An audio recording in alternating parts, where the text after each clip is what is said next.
iniciamos una nueva cátedra. La antropología y la salud, y por ende la antropología y la enfermería. Antes que nada vamos a ubicar a la antropología dentro del grupo de las ciencias y definir cuál es su objeto. La antropología es una ciencia social cuyo objeto de estudio es la realidad del ser humano con un enfoque integral en todo lo que determina el comportamiento de las partes.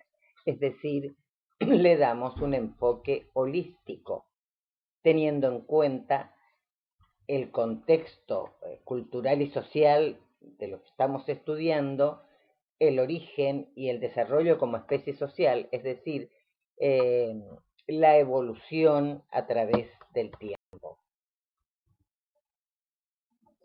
Vamos a definir la antropología desde antropo significa hombre, humanidad, y logos, estudio, conocimiento. Es decir, que el propósito o la aspiración que tiene la antropología es producir conocimientos sobre el ser humano, teniendo en cuenta las estructuras sociales de la actualidad, la evolución biológica de nuestro desarrollo y los modos de vida de los pueblos que ya han desaparecido, la diversidad de las expresiones culturales y lingüísticas que caracterizan a la humanidad. Es por eso que pusimos en la diapositiva al hombre de Vitruvio, el Homo quadratus, que es un estudio de las proporciones ideales del cuerpo humano. Este es un famoso dibujo realizado por Leonardo da Vinci buscando la perfección. Es por eso que es allí donde la antropología está en todos los tiempos de la historia y del desarrollo, tanto biológico como social.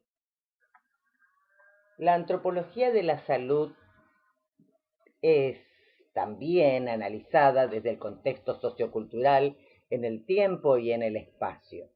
Vamos a enfocarnos fundamentalmente en lo que significa la enfermedad, el bienestar y el dolor, pero puestos en un momento histórico, es decir, de espacio y de tiempo.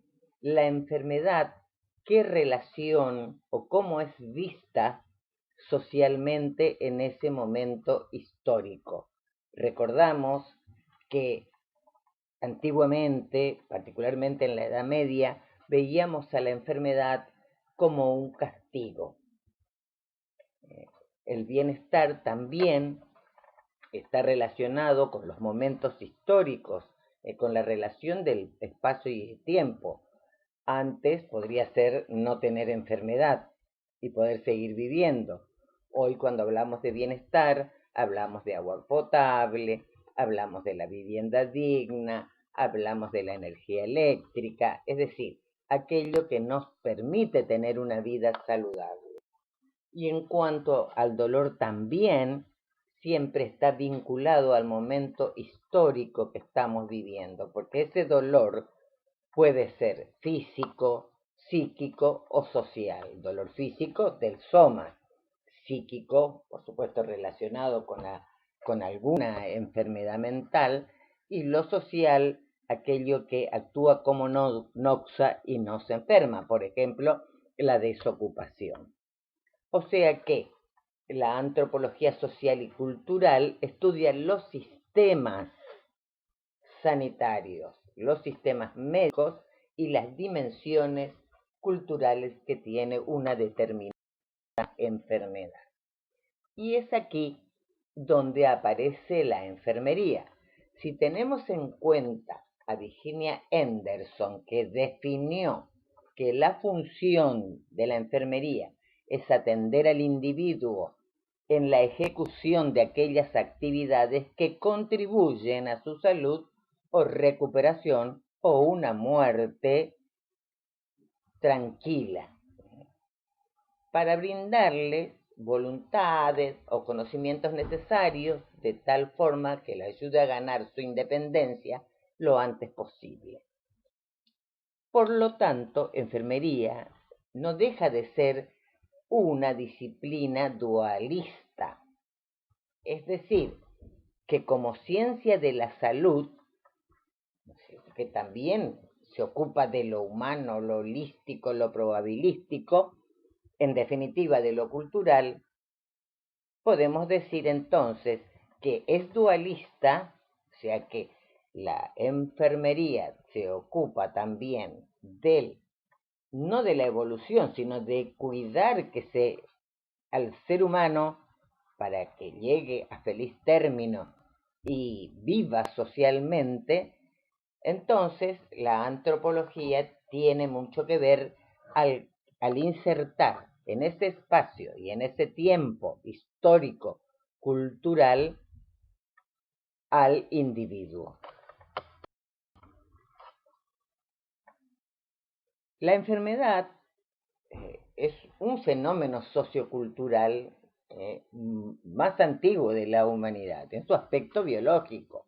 Ustedes allí en la diapositiva, en la imagen que están viendo, ustedes ven que allí estamos en el periodo de lo mágico. ¿eh?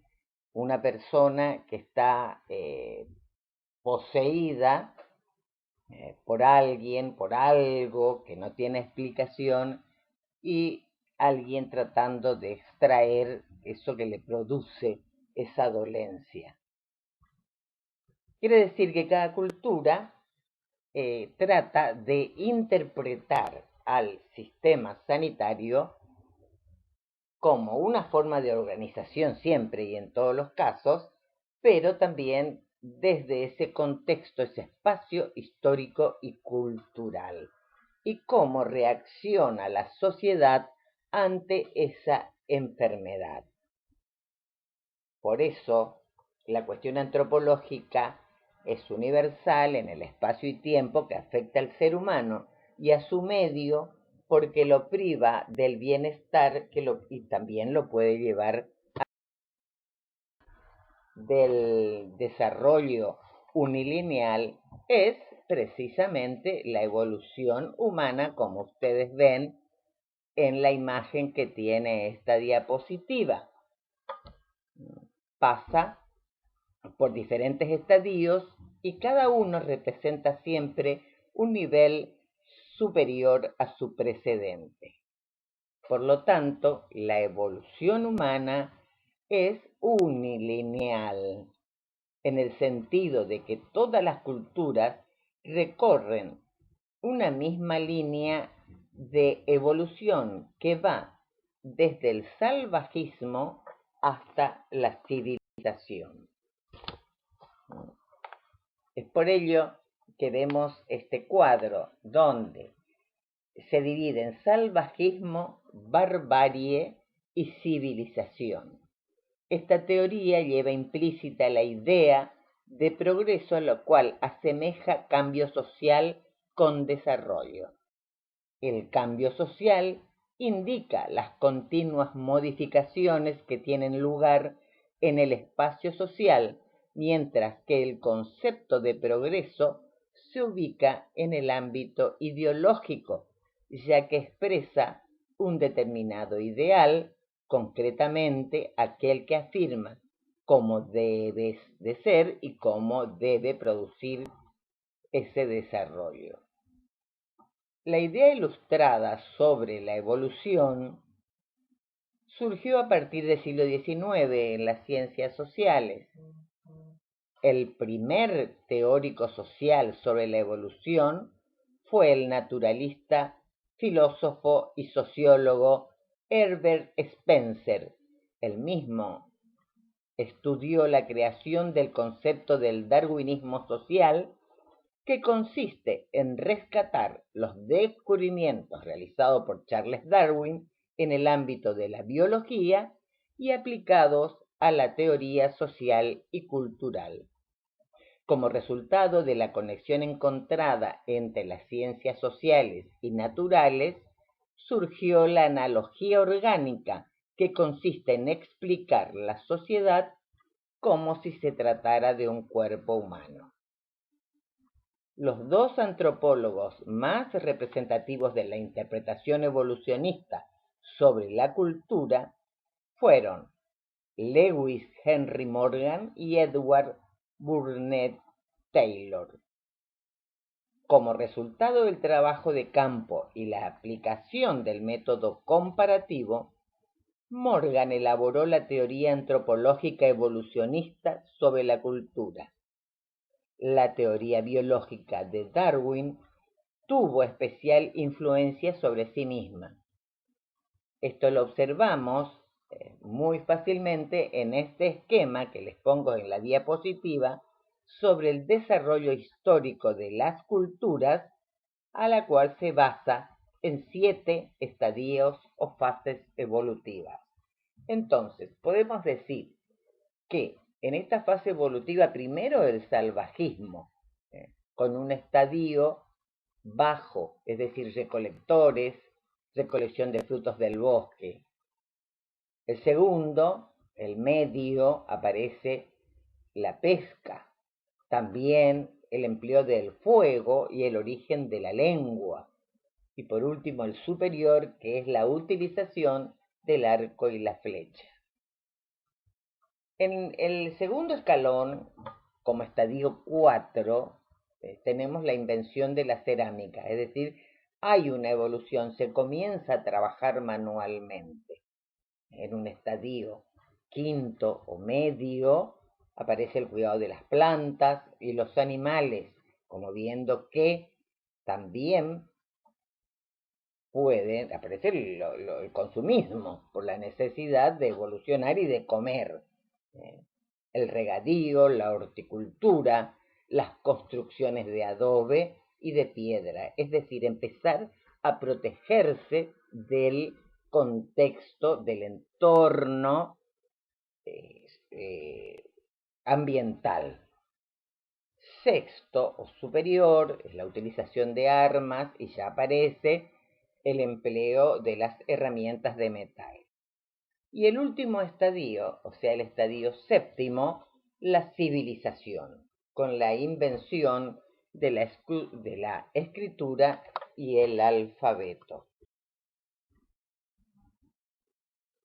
Taylor se destaca, ¿por qué? Porque él acuñó una definición de la cultura que hasta en la actualidad nos seguimos remitiendo a esta definición. Y dijo que cultura es todo complejo que incluye el conocimiento, las creencias, el arte, la moral, el derecho, las costumbres y cualquiera de los hábitos y capacidades adquiridos por el hombre como miembro de la sociedad. Al estructuralismo, el concepto de estructura representa el concepto fundamental tanto para la teoría del estructura y funcionalismo como para el estructuralismo francés.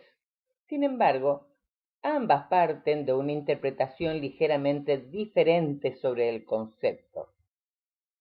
La teoría de la estructura se compone de un conjunto entrelazado y observable de fenómenos, mientras que la funcionalista, la estructura es algo que está latente, no observable, que existe más allá de la conciencia de las o los actores sociales, que responde a reglas de interpretación y creación similares a los que rigen el lenguaje. ¿Qué quiere decir? Solo cuando sus elementos se combinan entre sí, la estructura va a adquirir significado. Es así que los antropólogos lo que deben hacer es descubrir los principios ocultos que rigen las formas de combinar los elementos o unidades de la estructura. último aparece la teoría de las necesidades llevada adelante por los antropólogos marxistas. Para los nuevos antropólogos marxistas, la antropología es una ciencia cuyo cometido consiste en develar los hilos que configuran y definen las estructuras y el funcionamiento de las sociedades. Su misión es descubrir y mostrar las instancias que les dan forma, los procesos, las tensiones y las dinámicas en las que se desarrollan y están inmersas. Estos antropólogos asumen que Marx construyó una teoría de la sociedad y planteó su discurso con un aspecto o un enfoque científico. La afirmación que la antropología es una ciencia autónoma no significa que los antropólogos marxistas consideren a esta disciplina separada de la historia. Los intereses y las orientaciones de la antropología no son iguales a los de la historia, pero para los antropólogos marxistas, a diferencia de lo que sostienen los antropólogos funcionalistas y estructuralistas, la antropología y la historia son dos disciplinas que se implican y se complementan. El capital, la antropología y la historia se combinan. Marx estaba preocupado por la génesis y la evolución del capitalismo, así como su estructura y funcionamiento. Los antropólogos marxistas asumen esta doble orientación, o sea, la antropología y la historia.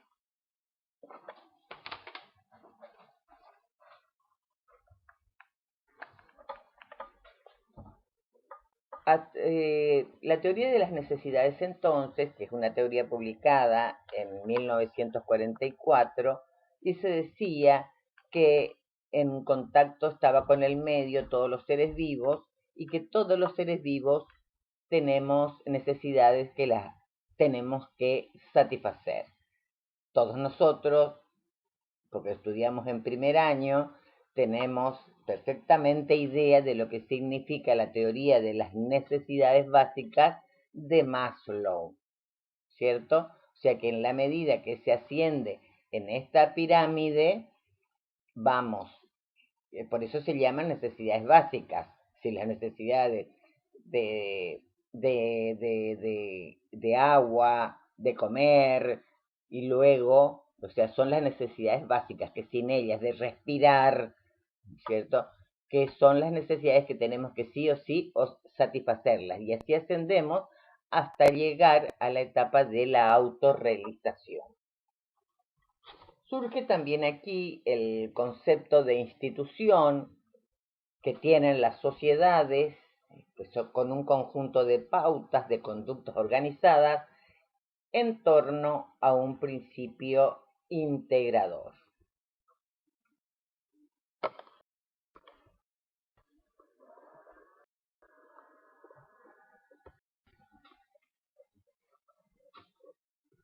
En resumen, todas las corrientes teóricas en antropología rechazan el sentido humano o individual que pudiera tener la cultura y la sitúan dentro del contexto social que es siempre colectivo.